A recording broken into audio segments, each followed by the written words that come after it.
Oh, okay. Hey, everybody. Welcome to a brand new episode of the Rock for Him podcast. Man, it has been a few weeks since we have been together. But I'm Jeremy, aka Big Boy here. And with me are my two buddies, my co hosts, my brothers from another mother's. I've got Jason Sanchez Bukowski. How's it going, bro? Oh, excited for tonight. I am too. Scott, how's it going, man? Really well, really well. Good to be back with you guys. Good to Good have to you have you. back. Now, our guest needs no introduction, but we're going to go ahead and do it anyways. This is the cult leader himself, Jamie Kaczynski of the band 13 Minutes. Jamie, how's it going, man? Doing good, fellas. Doing good. Good to be on the show this evening. We're excited to have you back, man. So why don't you catch us up on what's been going on in the 13 Minutes camp? Well, I was doing some math the other day, and I was looking at the year as a whole, and we've been to Life Fest, we've been to Kingdom Come Festival, we've been to Audio Feed Music Festival, we've been Rockin' the River Music Festival, the 107.1 KOUJ Block Party, Exodo Festival in Mexico, and many other, and Nashville. And I'm like, man, wonder how many miles we have covered in the last 12 months. And it came up to over 10,000 miles covered in this camp. So we've been quite busy. And on top of that, trying to record new music to get it out into y'all's ears. And I think we have successfully accomplished at least the first step of that. And now we're hanging out here. Man. Great. Yep. So I know we were talking a little before we went live here that you've been on the podcast before. And I just want to remind you, those watching, if you haven't caught those, make sure you go back and check those out. Great band. He was just telling us about how many festivals and things they've been going to. However, there was a little bit of a hiatus, so maybe do a little history for those who are seeing for the first time. Catch us right back Hey, up you to want me to speed. go way back? Yeah. I'm glad you mentioned the hiatus because honestly, that makes the last year even sweeter. Um, Band life is a funny thing. It's a funny thing, and it goes in cycles. And sometimes the people that you start with aren't the people you end up with, and it's the rare occurrence that a band keeps all of its original members, and I'm not one of those rare occurrences. And it was funny. It used to bother me a lot. I'm a, I like familiarity. I like knowing the fellas next to me, and it was always my ambition that the guys I started the journey with were the guys I was going to walk with. We're 9 years into this thing, at least this leg of it, known as 13 Minutes, and well, just didn't happen that way. Life happens, people change, make different decisions, part ways, go off on different paths. And at the end of 2020, that felt like the bottom fell out for us. We had released Obsessed in 2019, found ourselves really with some great momentum, especially on the heels of our single Who Told You. Um, it was a good year. Then by the end of the year, the last remaining original next to myself, my best friend and founding member, Aaron Smith, had to step away from the band. And that one was tough because honestly, we built this thing together. We rolled up our sleeves, a lot of sweat equity, a lot of investment, and to lose that one, that was really, really tough on me. But I put my head down, endured into 2020. But honestly, at least I felt just with, everything going on and that something was about to change. I just felt it in my spirit, and I couldn't tell you exactly what at the beginning. I was kind of focused on Aaron's departure. Then in March, we got the big news about COVID. And so that kind of took front and center in all of our minds for a while. But by the end of 2020, actually, I will say I announced the hiatus on November 1st, 2020. And I was spent, man. I was tired. And we had worked so hard at that point for 5 years for really everything just to seemingly fall apart underneath of us. And so I wasn't sure really what to do at that point in time. So sometimes the best thing you can do is do nothing at all. I love the scripture says, be still and know that I'm God. Hmm. Sometimes we can't get clarity until God brings us to our quiet place, to where we can get rid of the stress, the distractions, the concerns, and the fears, if you will, and you hear his voice. And that is ultimately what God did. There were things that happened that I really needed to take to the throne room. I didn't have clarity about direction, what I needed to do next. And God was telling me, just rest, rest. And he had me rest, away from all this for about 2 years. I never felt like it was completely finished. I just wasn't sure where to go next. Right. Then one day, I love that. I love those stories. Then one day, God sent a messenger, and it was unexpected. It was it was seemingly random. At least that's what it felt like. And it challenged me with the seed of thought. And the seed of thought went like this: why don't you start it up again? Like, I don't see the problem here. And it was somebody who didn't know any of our history. It was very unbiased. He knew just the little bit that he knew, and he challenged me with that thought. And I'm like, well, why not indeed? So that was about a year in, I would say a little over a year in. And so at the beginning of 2022, I called Thomas and I'm like, hey man, I'm thinking about doing this again. I'm not exactly sure how it's all going to look, but I feel like I got peace, to start the process again. There's a lot of risk in it because I knew the process was going to look very different than when we finished back in 2020. And Thomas said, yeah, dude, let's go. He's like, I'm in. Like, tell me where to be, what we're doing. I'm there. I'm like, all right, there's confirmation. And so we went out on this journey to find out what our next steps were going to be. So it was nice to have a couple buds next to you. Do y'all remember the movie Young Guns? Oh yeah, one Yeah. of my favorites. Said, shoot, if you got you a few pals, there ain't nothing you can't accomplish. And so I had the voice of Emilio Estevez in my head because I had me a few pals. And so we started on the recruitment trail. First order of business was to replace our vocalist. And I had a pretty defined idea of what I was looking for. So if you know me, I also don't like auditions very much. So if you paid any attention to 2023, we had a lot of stop starts, or 2022. Yep. A lot of people that could have made it, but just didn't for whatever reason.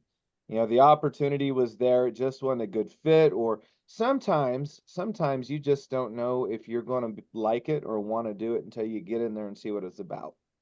And I try to open the door. I'm one of those guys where I want to give the people who want to try it out an opportunity. And I know there's a risk in that, but we had in 2022, 1, 2, 3, 4, 5 guys come in this door.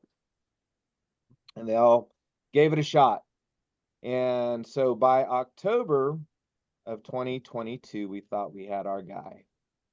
And well, 2 days after the welcome back party, we realized that it wasn't our guy. And so he gave us his resignation 2 days after our welcome back festivities. And we headed into that week going, we were ready to go, ready to rock and roll. Had a great series of shows that weekend. And then the week after, he comes along and says, you know what, this ain't for me. You guys do it far different than we want to do it, than I want to do it, and I wish you guys well. I'm like, okay. And well, then the guy that kind of challenged me with that thought of putting this back together, he decides a month before the welcome back party, it's not for him. And then the bass player was only a temp. And so literally 2 days after we had our build up, our welcome back stuff, 3/5 of the band were gone. And I'm sitting like, all right, God, now this ain't funny. And but unlike the last time, I didn't feel that move to stop. And once again, Thomas looks over at me and he just kind of succinctly says, hey dude, I am not going anywhere. Like, all right, brother. So we got some work cut out for us.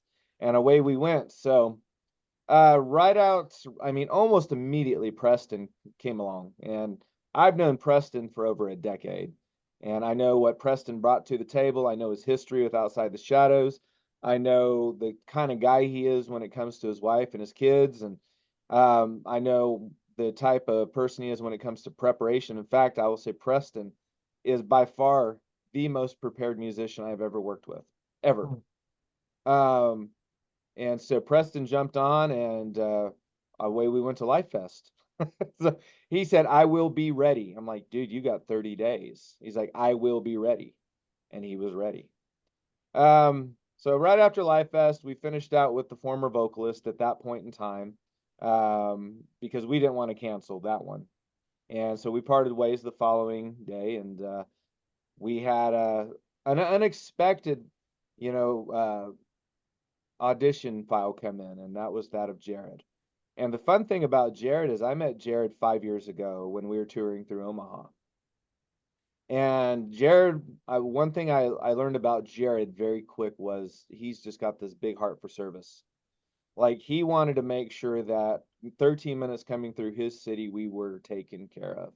And he took care of a lot of the minute details of this, DIY indie band coming through his town, and we made a connection that day. And Jared became a friend to me at that point, that was 2018, so this would have been 5 years. And so he sends me a message like, dude, I want to throw my name in the hat.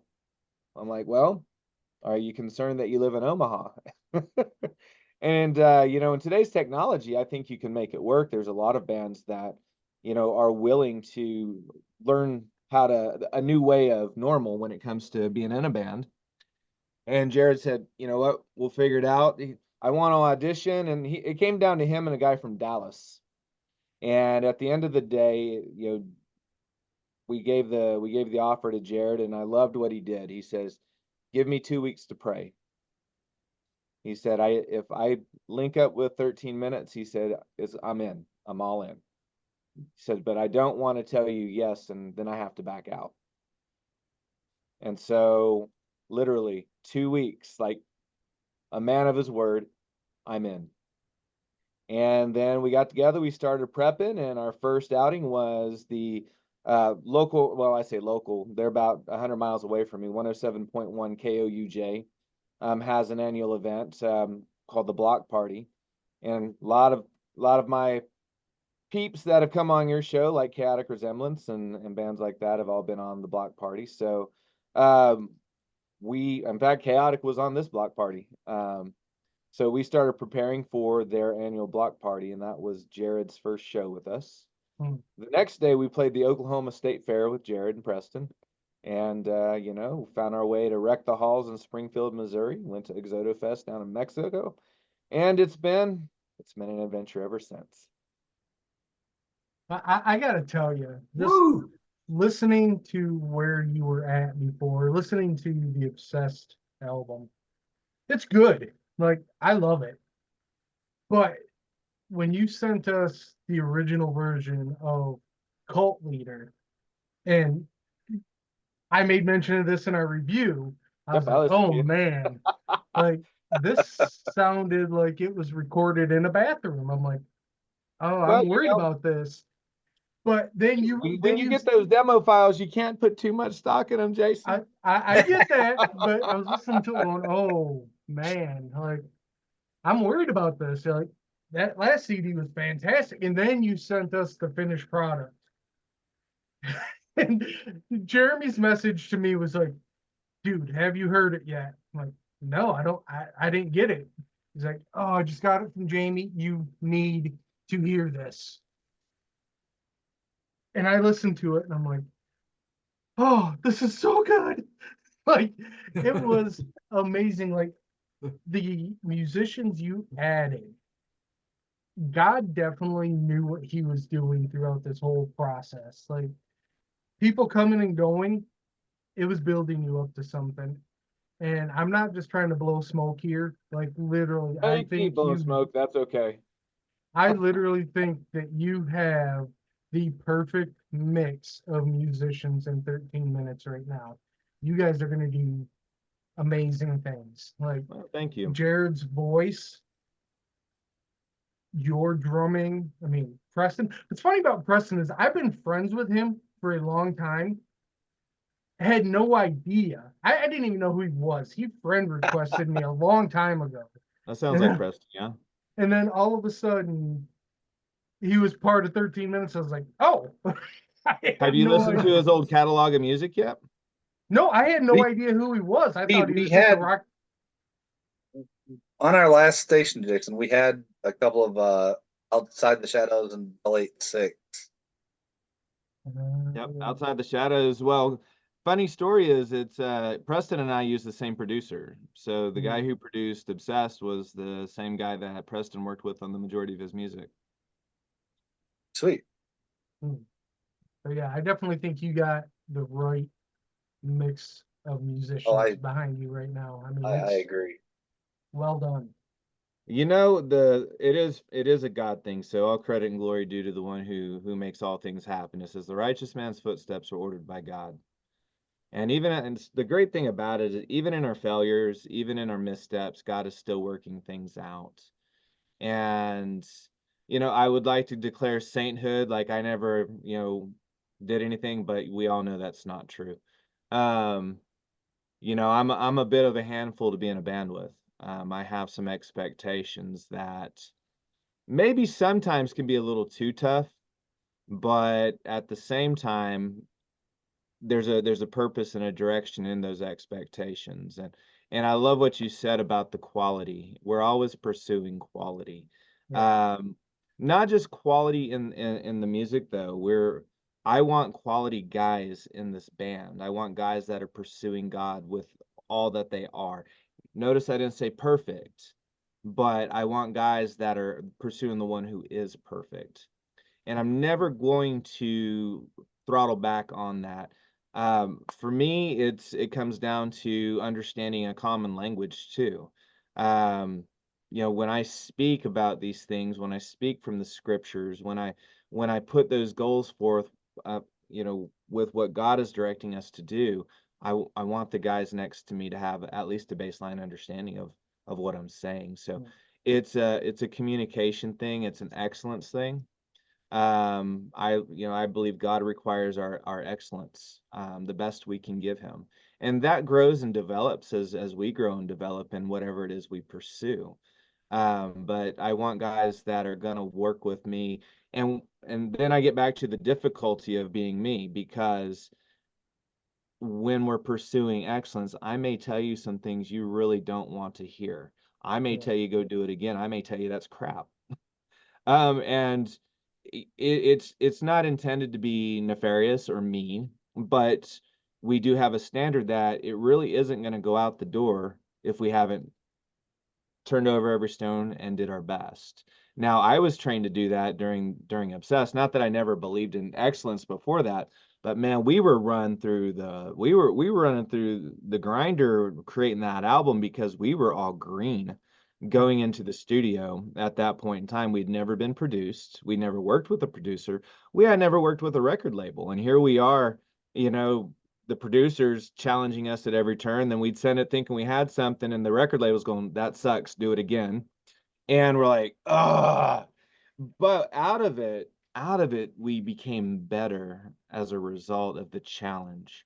And so when you come in here, there's going to be a challenge. And again, not intended to be mean, but you may not like me very much at times because I'm gonna always pursue that challenge.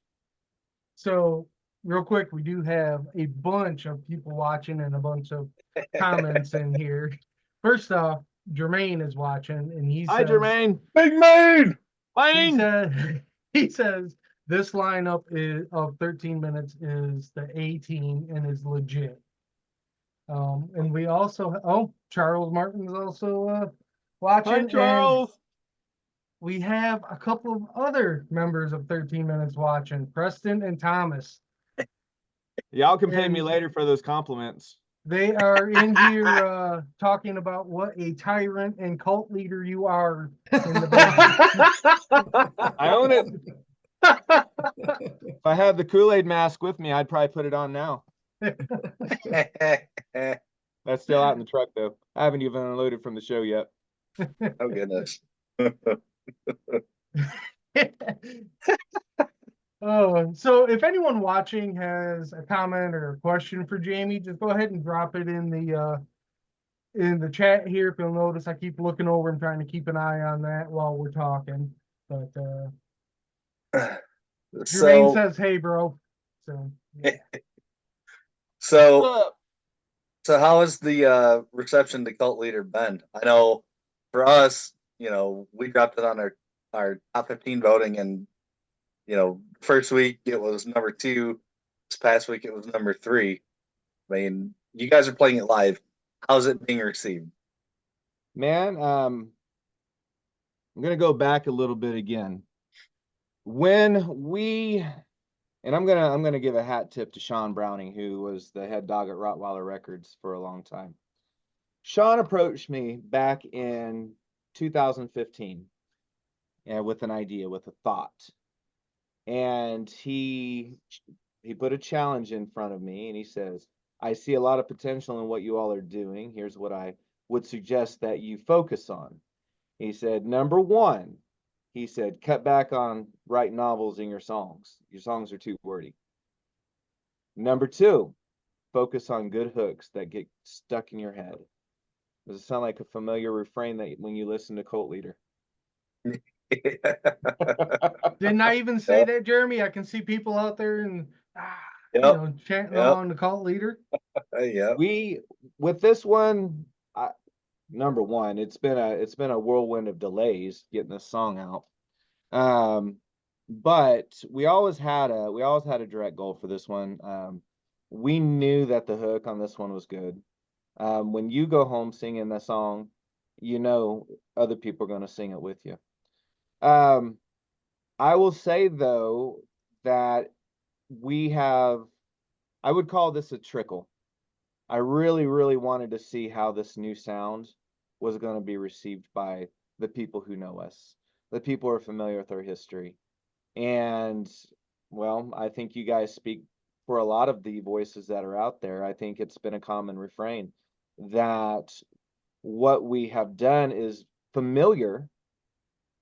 If you are familiar with 13 minutes, it feels like an old friend, but there's something fresh about it that wasn't there previously. That seems to be the common consensus and listening to the song as we recorded it. Now, the great thing is though, most people say when I hear it live though, I like it better. Okay.